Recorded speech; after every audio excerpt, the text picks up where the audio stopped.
usual way that the Christian tradition has presented its model of growth and transformation, which we have here in this column of our chart, is through the stages of prayer, infused recollection, prayer of quiet union, and full union.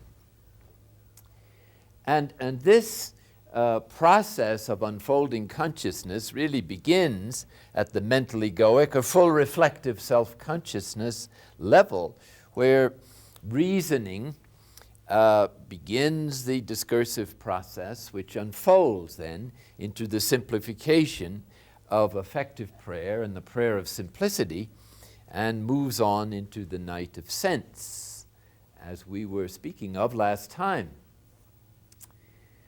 Now, this isn't the only way to present this doctrine, and perhaps a more comprehensive way, or an alternative way at least, is to present Christian transformation from the perspective of the Beatitudes. Now, the Beatitudes are the quintessence of the teaching of Jesus. They represent his idea of happiness, his worldview, and they are the fruit of his sacrifice and the outpouring of the Spirit whom he has given to us in the Pentecostal grace. And so we all have within us, in virtue of the baptismal grace, these gifts of the Spirit which are waiting to be activated by the process of letting go or dismantling the straitjacket of the false self-system, which prevents us from hearing the delicate inspirations of the Spirit. The false self-system, with its longing or desires or demands for various forms of happiness that can't possibly happen, is constantly being frustrated, hence the upsetting emotions of anger and grief, which put us into emotional binges of one kind or another, day after day, maybe several times a day. So the Spirit then cannot compete with this noise, and it's like static in the receptive apparatus of a radio set. Until the static calms down and is quieted, you can't hear the news or what the announcer is going to say. Or if you do, you just catch a word here and there. So as the static or the noise, the false self-system with its turmoil and emotional distress calms down and diminishes through contemplative prayer and the active practice of virtue, then little by little, the message of the gospel, or more exactly, the higher transmissions of the universe, begin to be heard with greater and increasing clarity. Now, the Beatitudes describe what happens through the healing of the Holy Spirit as he reaches out and touches with his healing each level of human consciousness through which we have passed.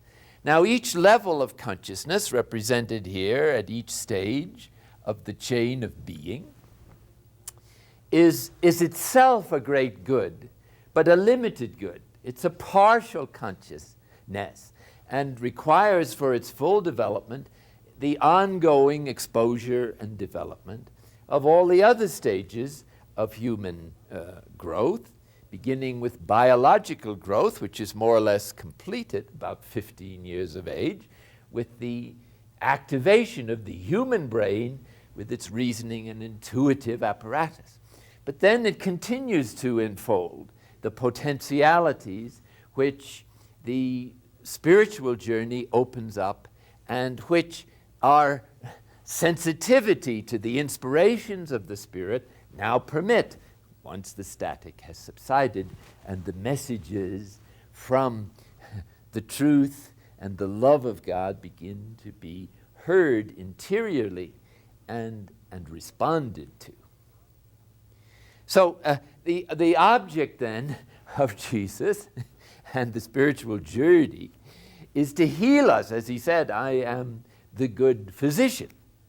And I've come to heal the sick and not those who don't need a doctor. And so He knows what the human condition is, and the gift of the Spirit initiates this healing process which touches each level of consciousness that we've passed through, brings out its basic goodness, and heals its limitations and the wounds that were gathered through the vicissitudes of growing up. So let's look at how the Beatitudes address the human condition at each level, and what the traditional means of initiating that healing is, and how each Beatitude completes it by manifesting the happiness that is appropriate for that stage of human development once it has been healed from its limitations. The first Beatitude deals directly with the very first level of consciousness that we experienced on coming into the world, the reptilian or Eurobic consciousness, which is really a level of no consciousness. And the chief interest, if you recall, of Eurobic consciousness is food, matter, earth, shelter, and the prompt fulfillment of physical, emotional needs. The Beatitude addresses this human condition, which is basically good, but which, because of the privations of early childhood, have developed into an energy center, the source of motivation, which has a drive now for symbols of security in the culture or wherever it can find them. Hence, it's a much more elaborate drive for security than the infant experienced because of the development of other powers, both emotional and rational, of human development. So, blessed, oh how happy you would be, Jesus says, if you were poor in spirit, if you put your trust in God rather than in possessions and symbols of security, which in actual fact you will never be satisfied with, because the demand of the energy center for security and survival is fantastic and unlimited. Hence, it's really a program for human misery, since it's bound to be frustrated. The poor in spirit, as understood in the gospel, are those who are afflicted for God's sake. They are not only the materially poor, but certainly they are people who are destitute and poor. But they also are those who suffer any human affliction, emotional, mental, or whatever, and who accept that situation out of love of God. And so it's the spirit of that is suggesting this acceptance of what is, or the reality of the situation, with trust in God. Hence, it could be the gift of the Spirit that is called the gift of piety, which puts its trust in God and in divine providence, rather than in what the symbols of security in the culture, whatever those are, can provide. This attitude of happiness in the face of destitution, poverty, and affliction is the fruit of letting go and of accepting of what is. But it's not just a passive acceptance. There's the eighth beatitude, is the beatitude of those who are persecuted for the truth or for God's sake.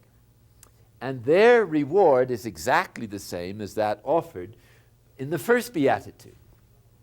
Namely, the kingdom will be yours. In other words, by accepting reality and events, one is free of the predetermined goals and demands and shoulds.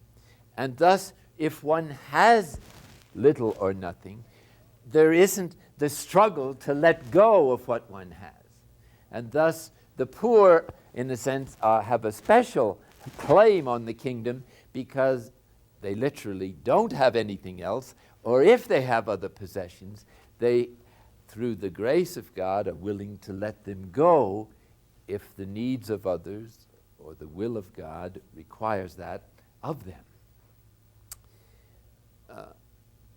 But as we saw, if the persecuted also enjoy the kingdom, then this alerts us to the fact that poverty of spirit is not simply a blind and passive acceptance of whatever happens. It also presupposes our willingness to do something about the situation, to correct it, if God should so inspire us. No one is persecuted for doing nothing. Hence, the fact that one has the same reward when one is persecuted suggests that although we accept what is as a preliminary disposition, we also are alert to the fact that God may be asking us, once we've accepted the reality of the facts, to do something to change, improve, or correct the situation, including possibly defending ourselves or others when this is called for. So these Beatitudes are not absolutes, but they are wisdom sayings that express a disposition that's appropriate to each level of consciousness and which recognizes both the goodness and the limitations of each stage of human development. This, incidentally, is the heart of Christian ascesis. The physician doesn't heal people by killing them.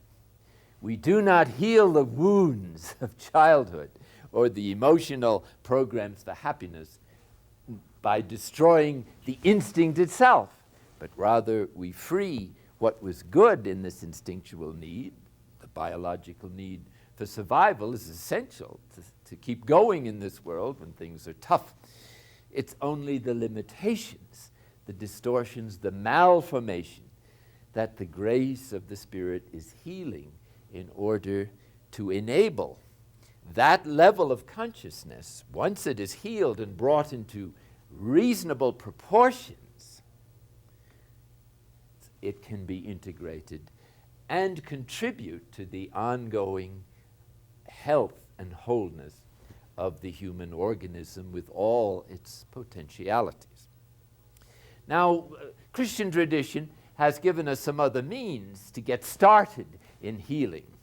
And this is what we mean by a discipline. For instance, fasting, vigils, a simplicity of lifestyle. All of these are helpful disciplines, obviously, because they're addressed to what interests the eurobaric level of consciousness. It likes to eat. It likes to have its needs promptly fulfilled. It wants to be secure and feel secure. So by upsetting that comfortable expectation of always having one's food and sleep and shelter thoroughly provided, a little upset situation begins to awaken in us the possibility that we're not as dependent on these things as we have thought.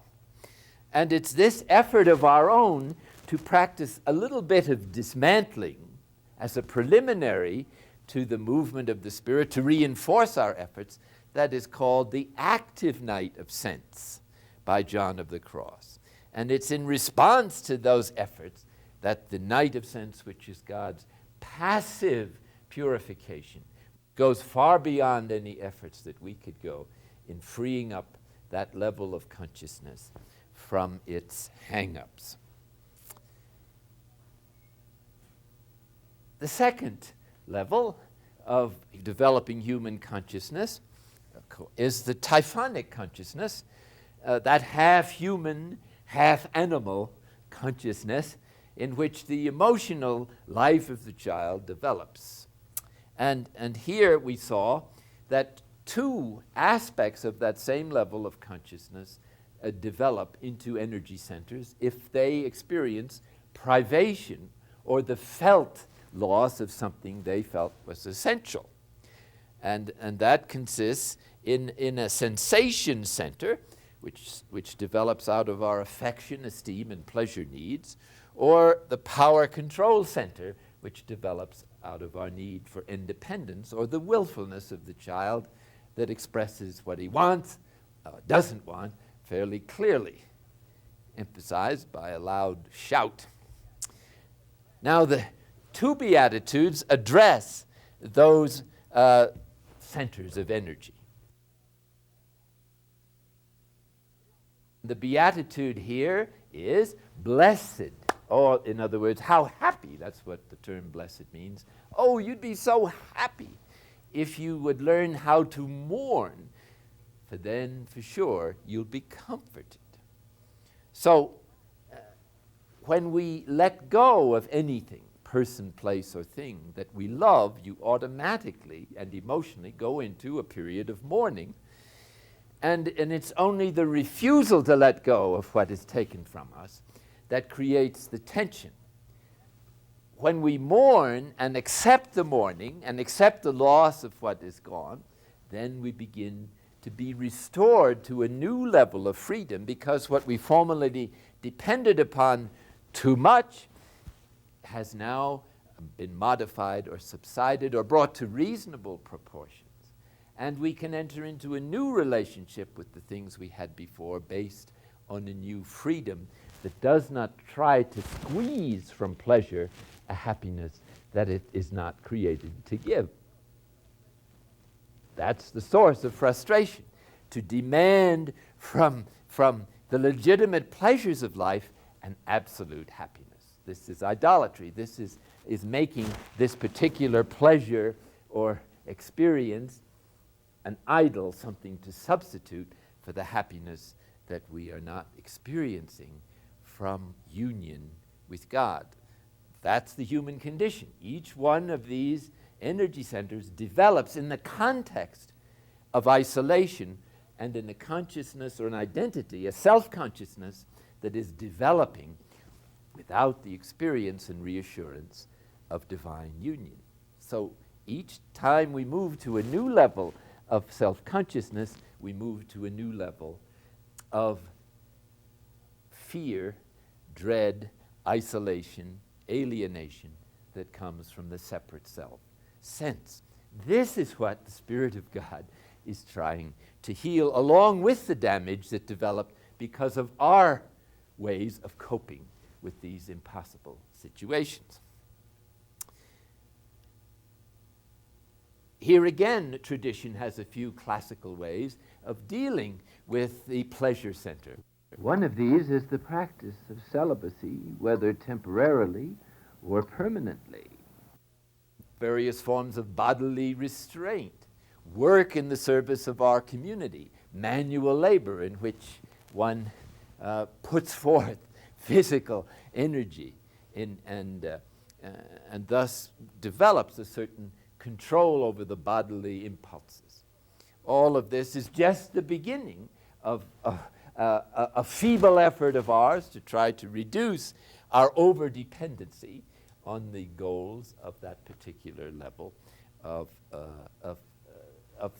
desire or energy. Let's look now at the power control center, also developing in the Typhonic consciousness. And here, the Beatitude is, oh, how happy you would be if you don't want to have control over anybody, dominate situations, other people, and try to control your life and events, and even God if you could get away with it. So here the happiness consists of the freedom to be able to accept insults, injustice, without being blown away, and to get along with people who you don't like or whom your chemistry doesn't seem to agree too well, or who drive you up the wall.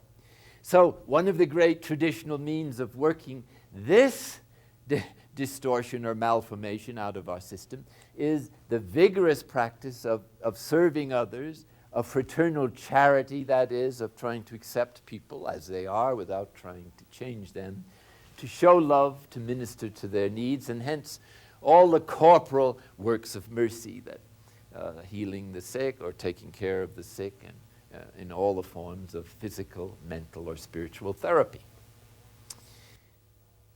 The fourth stage of our development then moves out of these childish programs for happiness and brings them into a new dimension, which is social development that takes place from 4 to 7, roughly, in which we absorb the value system of parents, teachers, important others, the culture, peer group, and I suppose today the television programs. So the child then doesn't have a reason functioning yet to evaluate all these programs, so it absorbs them all unquestioningly, and it relates its emotional programs for happiness to this new social situation. So now this is what we mean by the development of the homemade self, or the self-made self. The programs that we use to cope with impossible or difficult situations are now extended on this vast horizon that is of social relationships that makes them all vastly more complex and intricate. Now here, the Beatitude is going to address that over-identification with the view of freeing us from too great a dependence on social pressure, from human respect, from wanting to belong to the group to such a degree that we do not respond to the requests of the gospel to go beyond the conformity level of morality or the respectable behavior that may be in honor in a particular peer group that we might be in. And this is the Beatitude.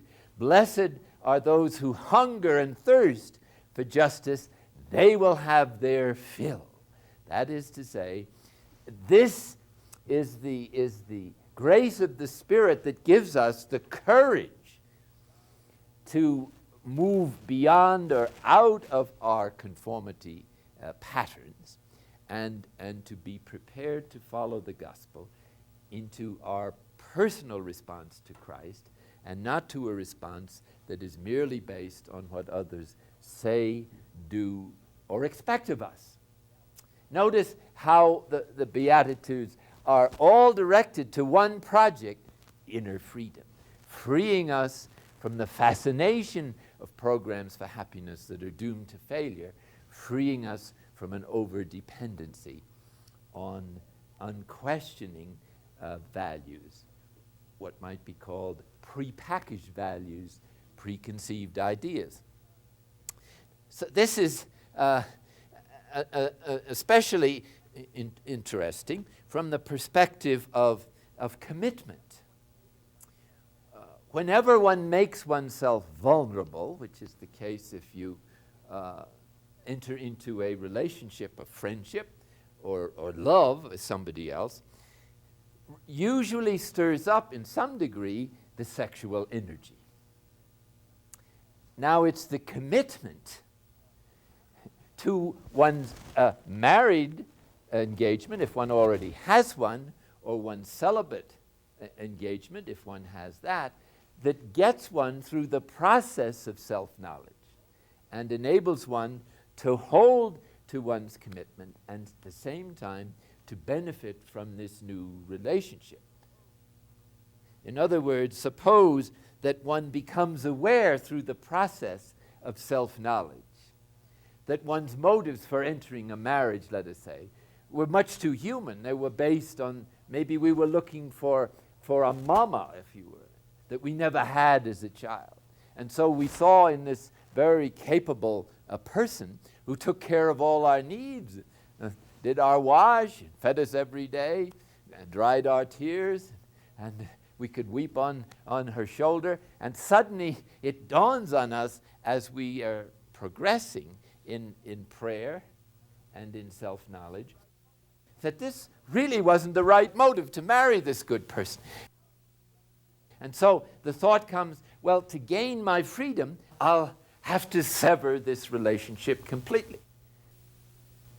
It's the commitment that says, take it easy, pal. Bring your new insight back into the relationship and make it work from the new attitude that you have achieved.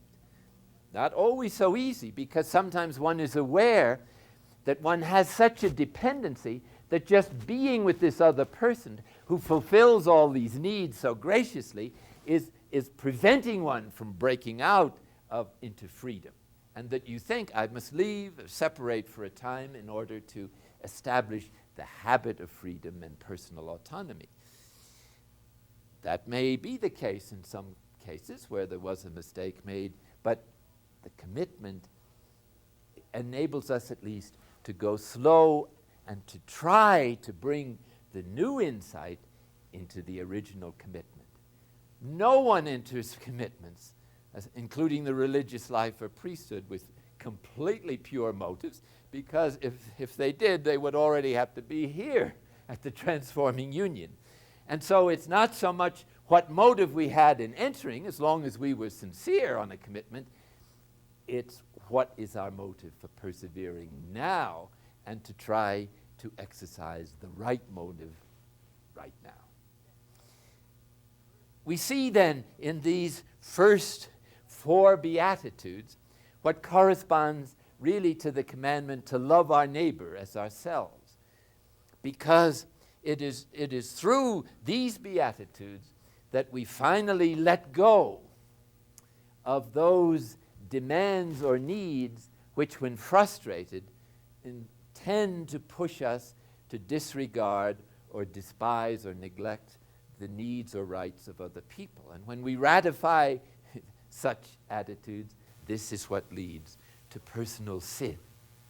And so these first 4 Beatitudes are preparing us to graduate from our childish programs for happiness and our over-dependency on our early relationships, so that we may begin to hear the Word of God and the Gospel addressing our hearts, and to respond now with the kind of freedom that will enable us to negotiate the higher levels of consciousness.